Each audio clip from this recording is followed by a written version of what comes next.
All right, thanks. Can everyone hear me? Wait, let me just adjust this. Okay. Yeah, so today I'll be talking about stream processing in SQL with RisingWave, just to show you one approach of stream processing. So a little bit about myself. Okay, sorry, let me just adjust something. Yeah. So a little bit about myself. I'm currently a database kernel engineer at RisingWave, and we are building basically a cost-effective and scalable database solution, which is designed to streamline the data processing and query serving. So what I work on at RisingWave would be performance and reliability related features. So for example, I've built SQL Smith. So that's a tool basically to fast the RisingWave database. And the other thing I work on is backfilling of materialized views. So previously I studied at NUS with a focus area in programming languages. So in this talk, I will go over what exactly is RisingWave, talk about streaming SQL patterns. Then I will go into greater detail about like the query lifecycle, what exactly happens when your query reaches RisingWave. And I will talk about stateless/stateful computation because this is quite a, I guess, abstracted concept. So I want to show you guys, how it actually looks like inside RisingWave concretely. So yeah, let's start off with an introduction to RisingWave. So to understand why RisingWave is even needed, we sort of look at why streaming in the first place, right? So like classically, you have data coming into tables. This is like a batch system, right? So data comes into your database tables, it gets inserted, and then we run a bunch of ad hoc queries. For example, count aggregations. So here's just count star from T. And these are like batch queries, right? They're ad hoc, you run them as and when you need them. And then, so we ask the question, like what if you can process the data earlier instead, right? Like incrementally along with the data stream. So you can power like new use cases, for example, like real-time, stream processing, yep. So to accomplish that, RisingWave basically has something known as materialized views. So what we do here is that we process this data stream incrementally. So we'll create materialized views that operate on this data stream, and we'll update the state of the query incrementally, right? So you can see that there's a contrast here where, previously it was only after the data is inside the tables, right, that you actually do the computation, you do the full computation. But inside like this stream processing model, you actually process the data in step with as it comes in, right? So something to highlight here, is that it's pretty straightforward to move like from batch to streaming in terms of just like the syntax, right? You just need to prefix create materialized view and just give it a name and stuff like that. And the batch query is the same as before, right? And yeah, it's just powered internally by incremental computation. So the main thing is actually a mindset shift rather than like the difficulty around like syntax and stuff like that. Yeah. So a little bit more about RisingWave now that you've sort of seen why you want to do streaming. So RisingWave at the very core, it supports stream processing. It's a database, and we support like the main primitive through which you are doing stream processing is through materialized views. So that's I think one of the examples that you saw earlier in the previous slide. And yeah, it's also distributed. So later on there will be an architecture diagram to show you like how exactly what exactly I mean by distributed. And we support BI tools such as Grafana, which can interface with RisingWave. The reason for that is because RisingWave, when we built RisingWave, we wanted it to be easy to adopt. So like we built it in a way that, the SQL is basically just like Postgres SQL, right? It's very similar. And yeah, these BI tools basically just are running like Postgres queries. And you can just use like PSQL to connect to RisingWave, for instance. And yeah, we also support other things like integration with the data ecosystem at large, I guess. So things like OLTP databases. So for example, Postgres, message queues such as Kafka, Redpanda, and so on. They're all supported. So you can actually like connect this to RisingWave and send data through them into RisingWave. And then from RisingWave, let's say you're done with your stream processing, you can do serving directly on RisingWave because we have a batch engine as well. So you can run your ad hoc queries on it. Some example use case like dashboarding, for instance, right? And you also can sync them to downstream systems. Let's say if you really need to run your complex OLAP queries, you can sync them to like ClickHouse or something like that, right? So yeah, you can see that it's very well integrated and it should be quite simple to use. Yep.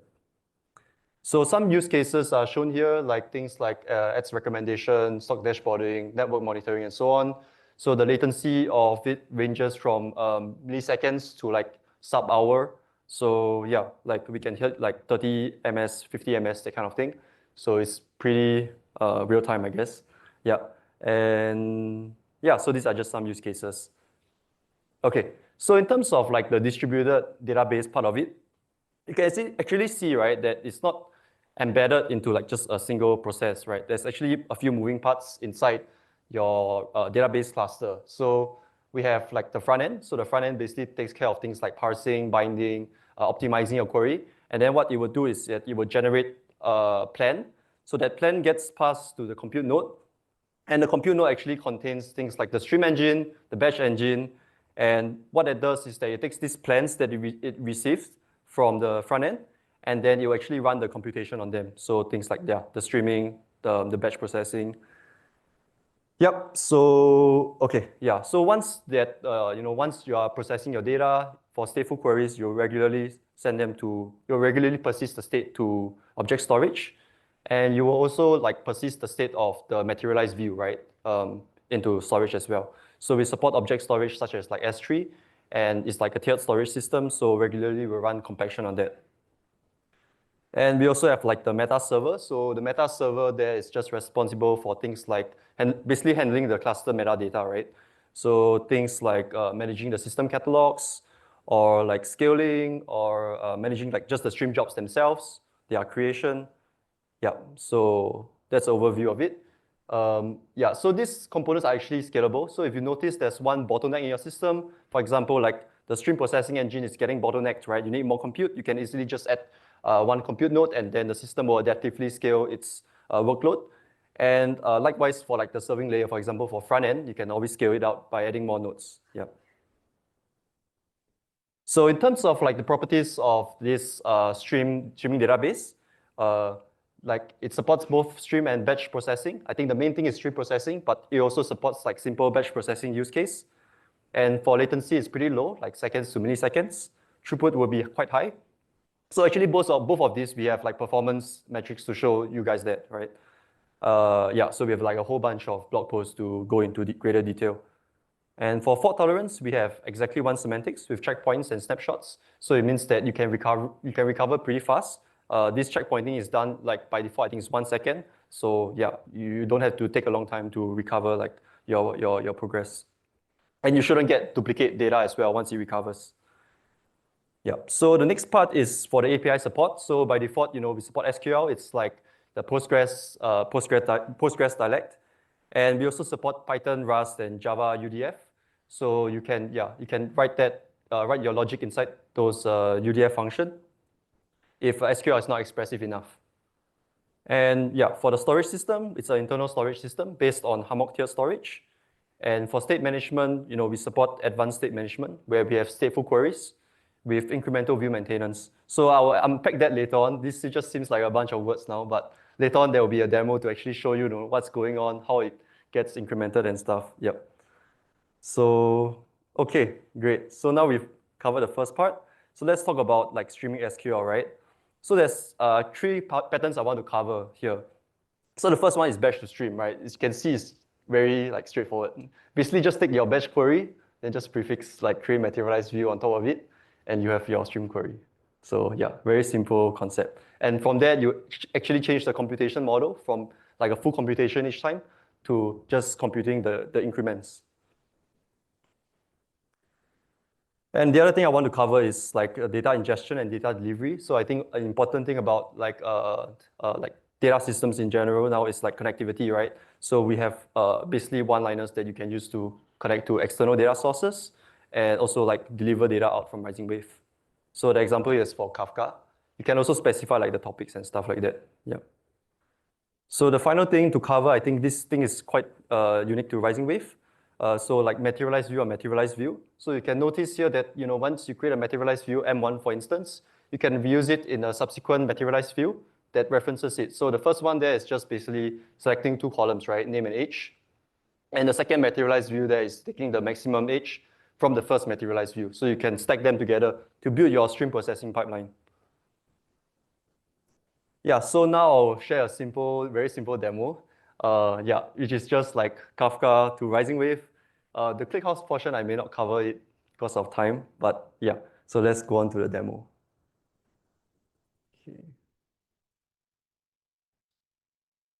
Okay, is it too small? Can everyone see?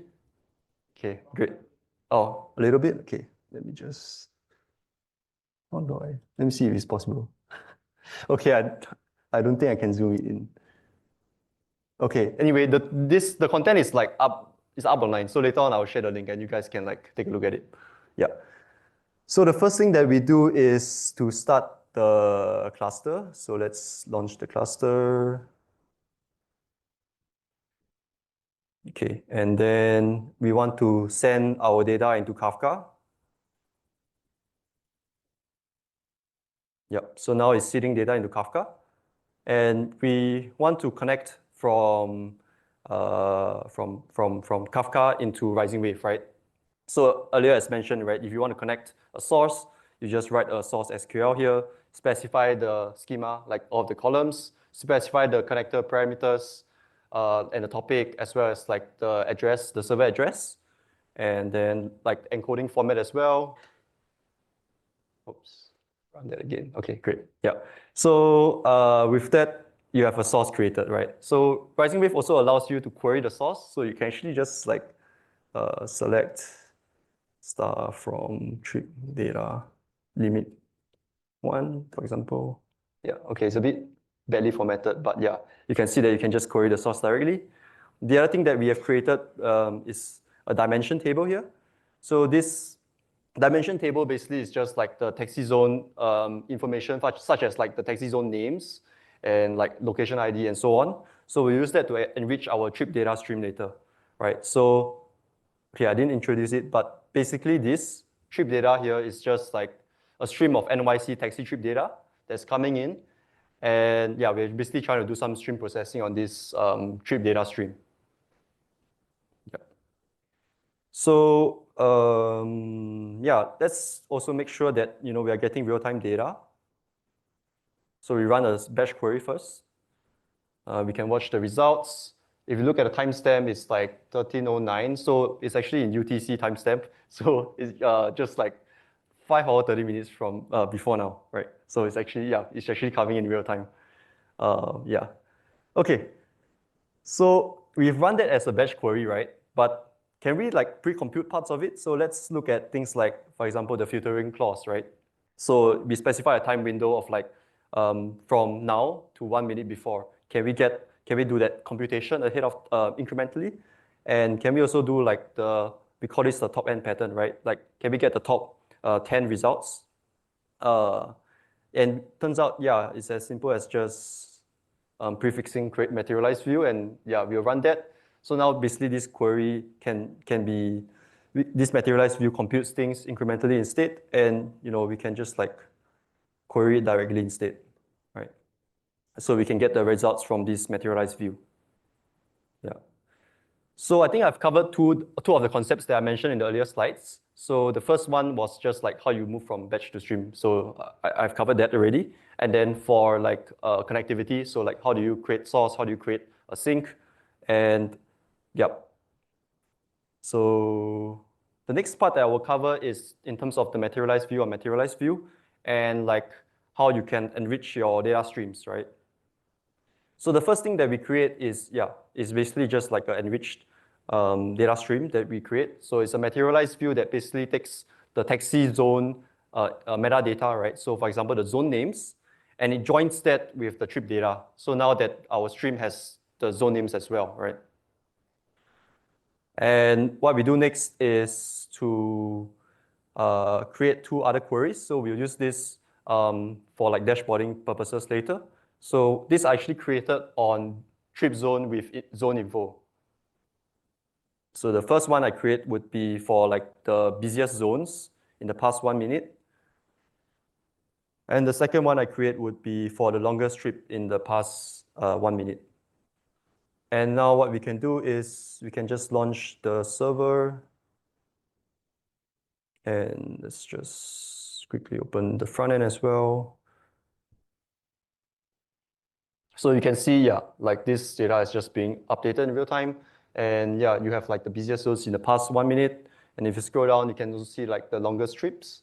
Yeah, it's a bit, I guess, more static. Yeah, but yeah, anyway, it should be up. Yeah, it's updating. Yeah, so with that, you can see like, a simple dashboarding use case with RisingWave processing like taxi trip data. And these are all actually available online. There's like a quick tutorial that you can try out next time. Yeah. I will share the link later, sorry. Okay.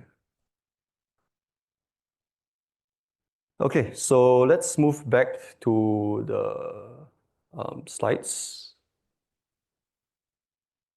Great, so now we've covered streaming SQL, the patterns, around it.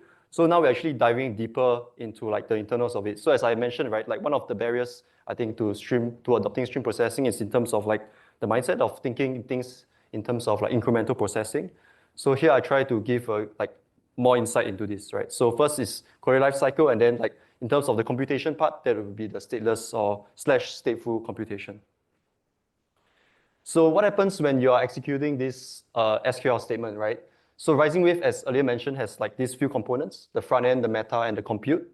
And when you pass this, when you run this statement against RisingWave, first you'll go through the parser, so that just spits out the AST. And then you'll go through the binder, so you do type checking, for example, like your column types and so on and so forth. And then further that will be passed to the optimizer. So the optimizer will generate your query plan that's used for execution. So you can see, it's a stream plan. That will go to the fragmenter. So the importance of this part is basically to take your stream plan, right, and fragment it out into parallel units. And the reason for that is that we want to distribute the execution of this SQL of this streaming query. And yeah, we basically separate out things which are independent of each other. And then we have basically like a bunch of fragments, right? Then now we'll pass it to the meta service. So the meta service will actually like take care of the metadata part of things because it's controlling that. So yeah. And finally, it actually goes to the compute node, which starts the execution of it. So I'm not going to go into details of like what these executors are, but the idea is just like pretty straightforward, right? Like you take your data coming in from T, so that's the upstream table T. You scan the data in, and then like you pass that to the materialized executor, which then actually stores it inside storage. Yeah, and then your user will just see like create materialized view once that is done. So just like a normal like PSQL workflow, yeah. So now I'll show you the computation part of things. So let's consider this query, right? Like these two DDL statements. So the first statement here is just a create table, and then we create a materialized view on top of that. So if we actually examine like the query plan, this is like the simplified form of it. So it goes through a few sequence of execution. So it goes through a scan first, and then it will go into filter. So for the scan part, it's just like scanning records from T. Filtering is the where clause. And then for project, it's basically the V1 plus 1, right? You're projecting like the output. And the last step is materialize, yeah. So that's just like basically storing the data. So let's see what happens when you add a change, right? Like when you insert values into T, how does that propagate into the materialized view? How does that actually update the state of the materialized view, right? So we just add those things in line for easier reference, right, to see what's going on. So if we look at the scan part, okay, now it scans these changes in, so it's just like a change, right? Insert is a add, is a plus sign. So this is actually what we see inside our stream engine, right? These are known as stream chunks, right? So we actually see like these changes. And we propagate that to the next executor in line. So filter here, what it does is that it just takes values greater than 0, so that's just the change 1. Add 1 to 1, so now we have 2.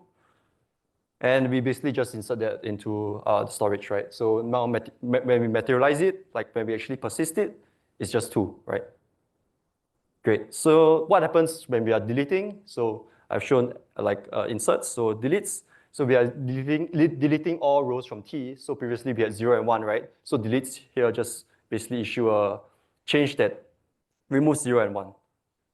Right? So that gets propagated to filter again, filter out for values greater than 0, project it, add 1 to the value. And so here is like a deletion, right? The negative is for deletion, and we basically just delete that record. So now materialize has no records inside. So yeah, basically as expected. Yeah. So you can see these changes happen incrementally, and like the state is updated as well, right? So it's in step with the stream. Yeah. So I'll move on to other things. So this is just stateless computation, right? So stateless computation is very straightforward. If you notice, like all of these nodes, right? There's no state inside them, right? They're just taking records and passing them out, right? It's just like a function, right? It's pure. So if you look at stateful computation, like how does that work then, right? So if we take records coming in from scan and we propagate that, here, let's say the initial count is 0. We just add 2 to it, right? Because we're just inserting 2 records. So we just increment that by 2. And then we propagate the changes downstream again. So aggregation is just like, we just need to update the aggregation count. So we remove the previous count. So the previous count is 0. So remove that. Insert in the new count, right? So that just gets updated like that. So now it's 2. Great. So now we move on to the most, like, I guess, complicated part, which is joins. So for joins, we just look at hash join. So for hash join, I think it's the most like common use case, because basically for your join on column equals some column, right? That gets mapped into a hash join. So we propagate these changes from the left-hand side first, where we are joining 2 tables, T and T2. So we just insert some records into T first. And the very first thing that we do is we update some internal state. So notice here that, why do we have a LHS and RHS internal state, right? So the idea behind hash join is like, when records come in from your stream, we want to match them with the other side, right? So notice here that, we are joining T and T2, right? So the other side for T is T2, right? So we just want to do, update the left-hand side and right-hand side table so that we can do this matching. So after updating the left-hand side table, we actually check against the right-hand side, right? So LHS check against RHS, see if there's matches, and there's no matches because RHS side is empty, right? So in that case, nothing happens. So the next thing that we do is we insert on the right-hand side. So for the right-hand side, we insert 2 records. So one, V1, V2 with different values, and update the right-hand side table again. This time when we check for a match on the left-hand side, we realize that there's a match, right, on V1, since that's the join condition. Start to build the row, fill out the details, and send that to materialize. So that will be persisted. Yep. And so yeah, with that, I think I've come to like the end of my talk. And you can install RisingWave very easily in this way. So you can set it up in your local machine. You just need to call this URL. And yeah, thanks for joining the talk. You can look at our GitHub. So RisingWave is fully open source. So yeah, you can check out the code there, join a Slack. And Cloud has like free tier, so you can if you want like zero setup. Yeah. Feel free to add me on LinkedIn as well and GitHub. Any questions?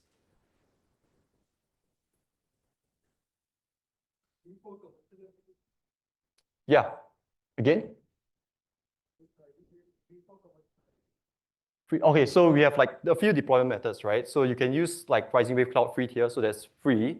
But if let's say you use like the enterprise versions and stuff, you have to pay for it. And open source, there's also open source, right? So you can use like, I think Helm to deploy. So it's just like Kubernetes. You can deploy it on your own. Yeah. Yeah. Yeah. So there's one particular use case that you mentioned where you can have materialized views reading from other materialized views. Oh yeah, let me go back to that. So like, sorry, where's that? Oh yeah, here, right? This one, the third one, right? Right, yes. Okay, yeah. So my question is, when you create a materialized view on another materialized view, yeah, do you recompute the query plan and then do the fragmentation again to maybe optimize on like push downs or stuff, or like, oh, does I see it what just you mean. read directly? No, we don't like optimize to that extent, right? Okay. Because your materialized view might be used. It's a DAG, right? So like Right. other materialized views might rely on the same one. Right. Yeah. So you just read from the final computed result instead of re-implementing it. Again? So you read from the final computed result at the end instead of recomputing the query plan and then redistributing Yes. the operational Yes. graph. Yes. We do handle like that historical data, if that's what you're saying. So when you're creating a materialized view tool on M1, you will read the historical data first, but at the same time, like we use something called backfill, where we also update, like we also take the updates to M1 at the same time. So we concurrently read the historical data and also like process the updates coming from M1 at the same time. Right. So yeah. Right. Okay. Thank you. Yep. Yeah.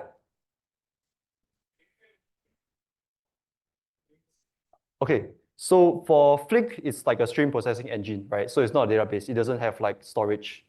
Yeah. For Druid, I think it's like OLAP system, right? Yeah. So it's not really doing like this incremental processing. Yeah. Yeah.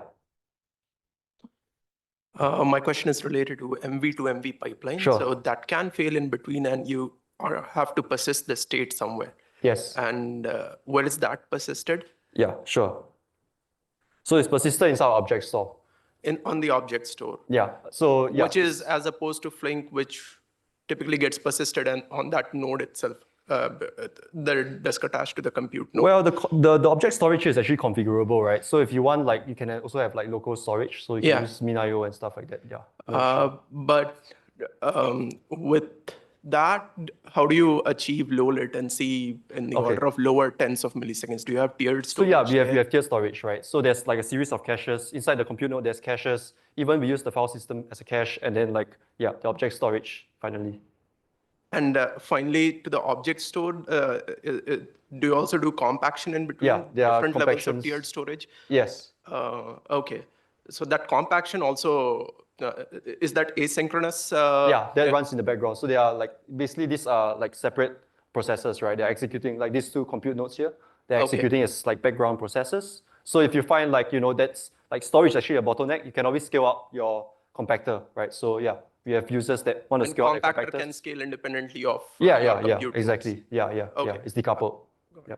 Okay, thank you. Yeah. Are the actors single threaded or are they just a way to? Single threaded. So they are the smallest unit of execution. Yeah. Is it basically, so you have like the DAG for the computation and each node you make an actor for it? Yes, exactly that. Yeah. Can you like I imagine like the scan node probably has to be parallelized. Yeah, correct. So like, yeah, so they are actually, what I mean, yeah, go ahead. Okay. Yeah, so let's look at this, I think, let me find it. Yeah, this, right? So actually each part, right, this is just like a logical unit, but actually there's multiple instances of it. So let's say for backfill, right, you have one for each parallelism that you have. Yeah. Make the parallelism or is that like? That's inferred. So let's say they do a group by, right? Then it's partitioned by the group key and stuff like that. So we help basically our users to infer what's the distribution, what's the partitioning going to be like. Yeah. You can't. Yeah, you can't. So you have maybe if like, let's say there's high data skew, right? Then maybe you have to choose a better group by, or sometimes we also do like manual scaling. Yeah, but in most cases so far, it seems like that you can infer it well enough. Yeah.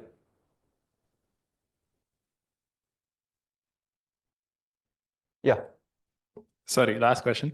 The DAG execution engine under the hood, is it something that's already out there or is it a custom? Oh, I think it's custom built. Yeah.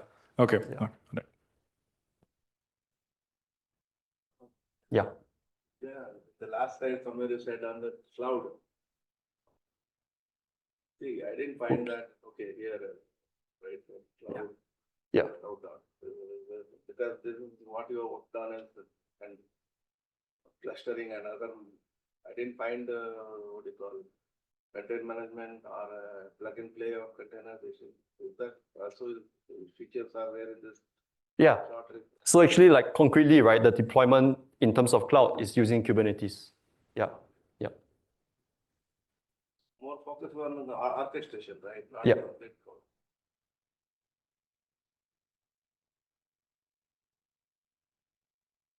Any other questions? If not, you can always like just chat with me after that. Yeah. No other questions. Thank you so much. Okay, thanks everyone.